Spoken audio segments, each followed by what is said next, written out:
Otro de los temas que vamos nosotros a ver son precisamente algunos conceptos sobre teoría de números y entre ellos algunos números que tienen ciertas características especiales que son de interés que ustedes conozcan.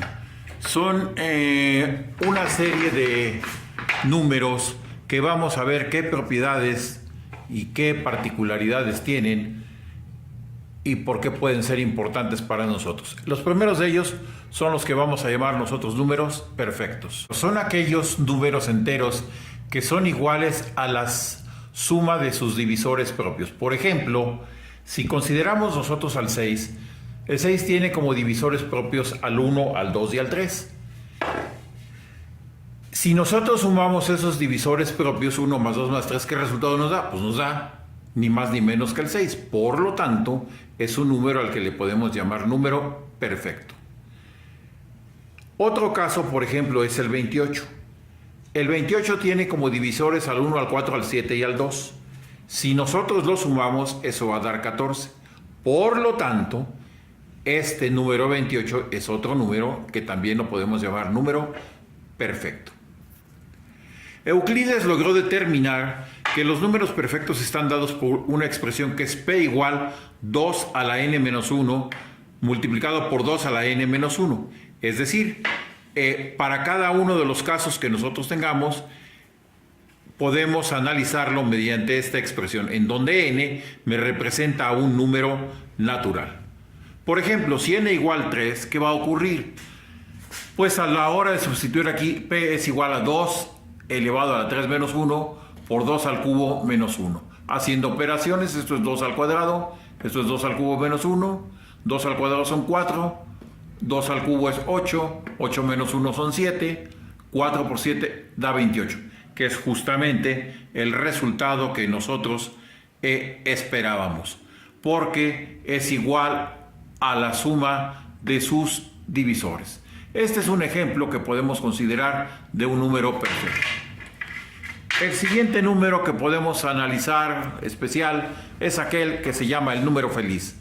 Son aquellos que cumplen con la propiedad de que si se suman los cuadrados de sus dígitos y se continúa el procedimiento, el resultado que vamos a obtener al final es 1. Si eso ocurre, entonces el número es un número feliz. Consideremos primero al 7. 7 tiene un solo dígito que elevado al cuadrado es 49.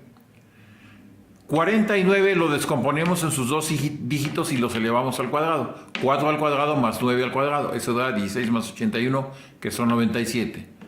97 lo volvemos a descomponer y elevamos sus dígitos al cuadrado. 9 al cuadrado y 7 al cuadrado. 81 más 49, lo cual me da 130.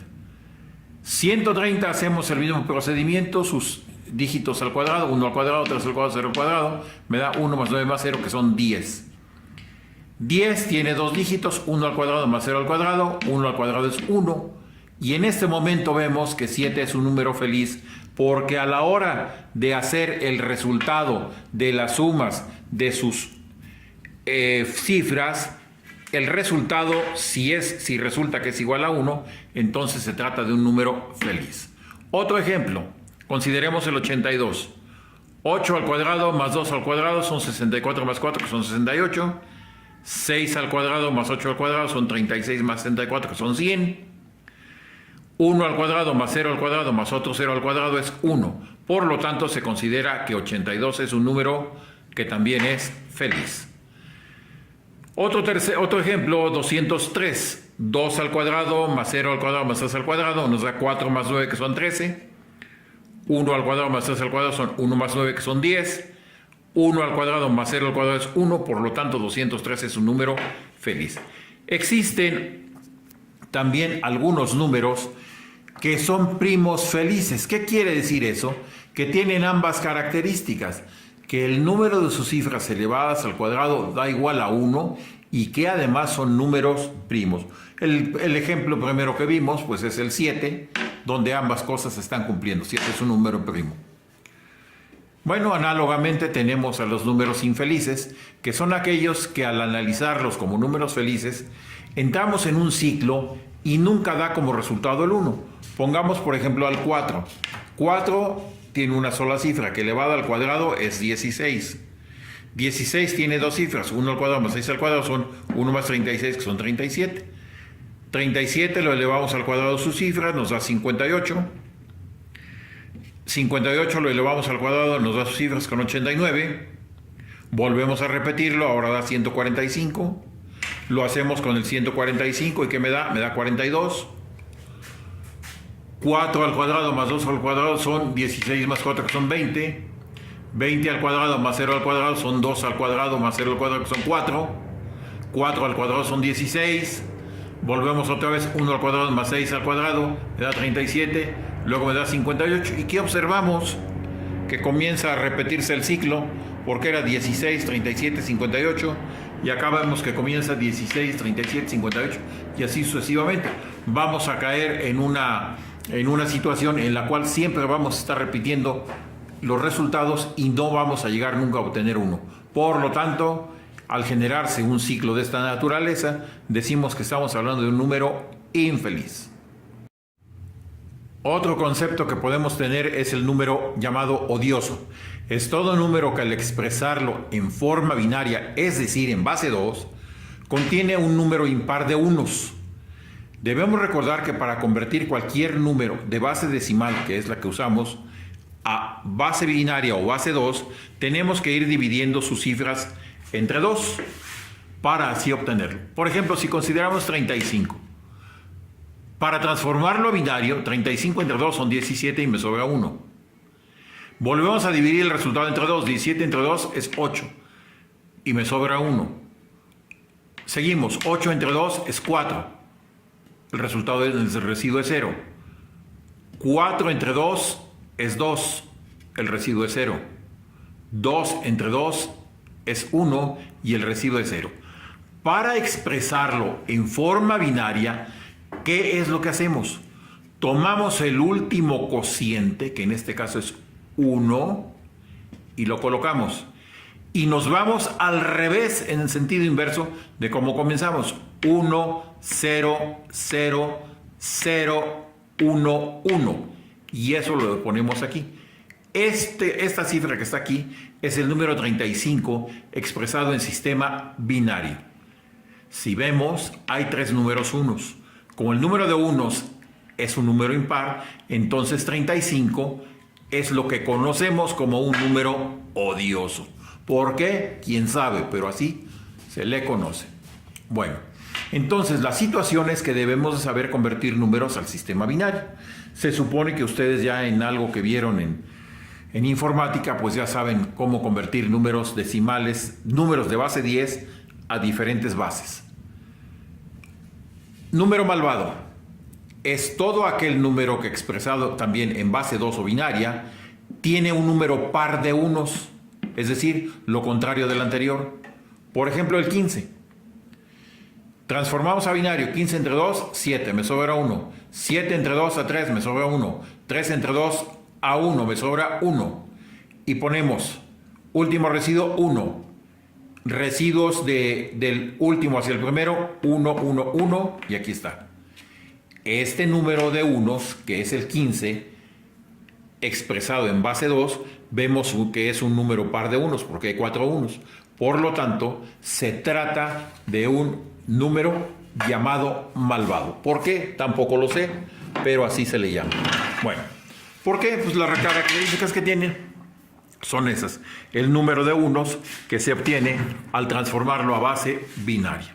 Luego tendremos algo que se llama el número ondulado. Es todo aquel número que repite sus cifras de 2 en 2. Por ejemplo, 13, 13, 13, 1. Por ejemplo, 121. Por ejemplo, 14.141. Por ejemplo, 101. Esto lo único que tiene es la forma en la que está expresada el número y no tiene otro mayor complicación. Bueno, luego tenemos algo llamado el número vampiro. Este número vampiro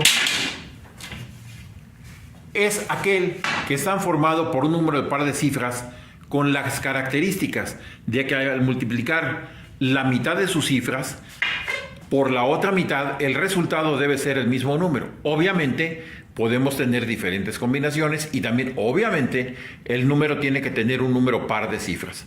Ejemplo, el 1530.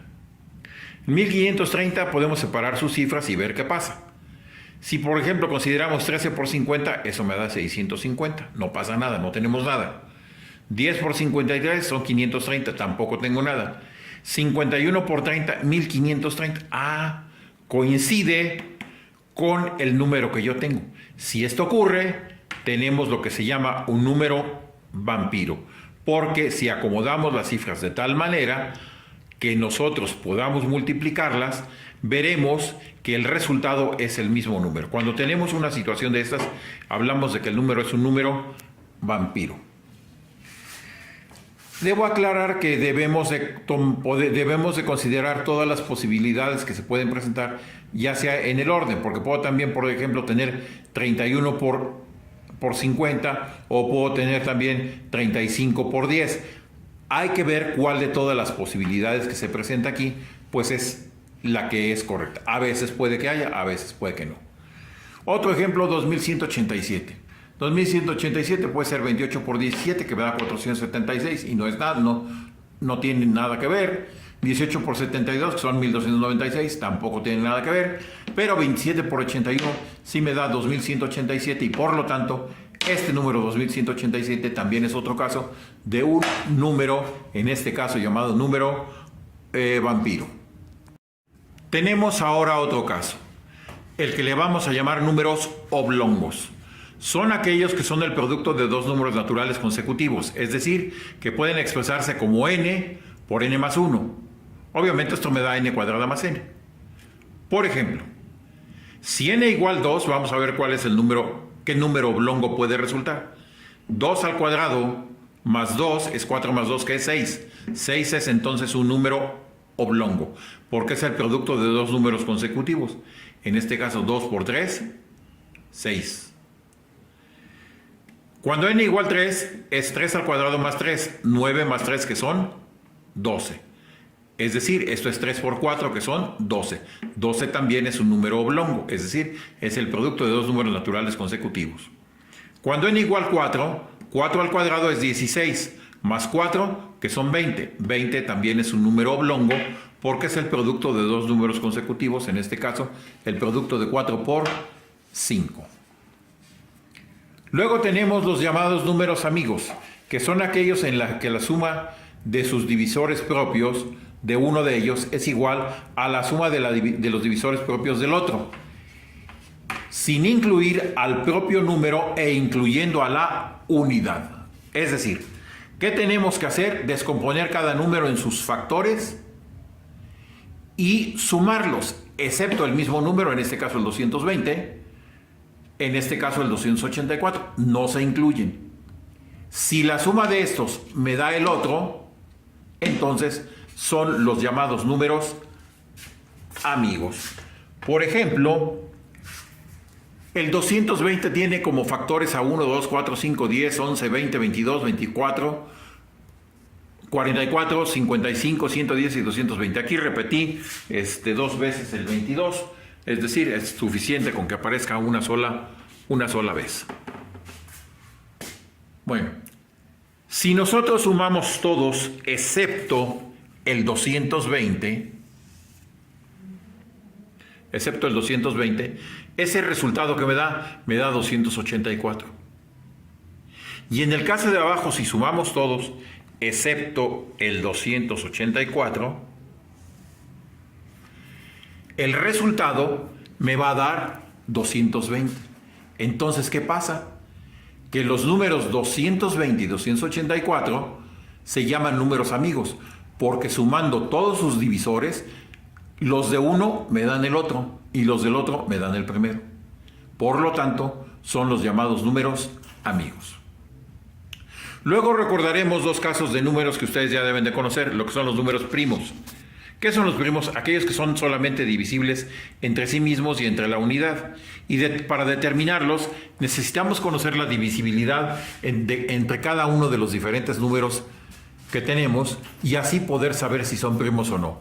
Eso también se puede hacer mediante la llamada criba de Eratóstenes, que todo el mundo debió haber visto en secundaria, y que me sirve para encontrar cuáles son los primeros 100 números, o sea, cuáles dentro de los primeros 100 números son primos y cuáles no son primos.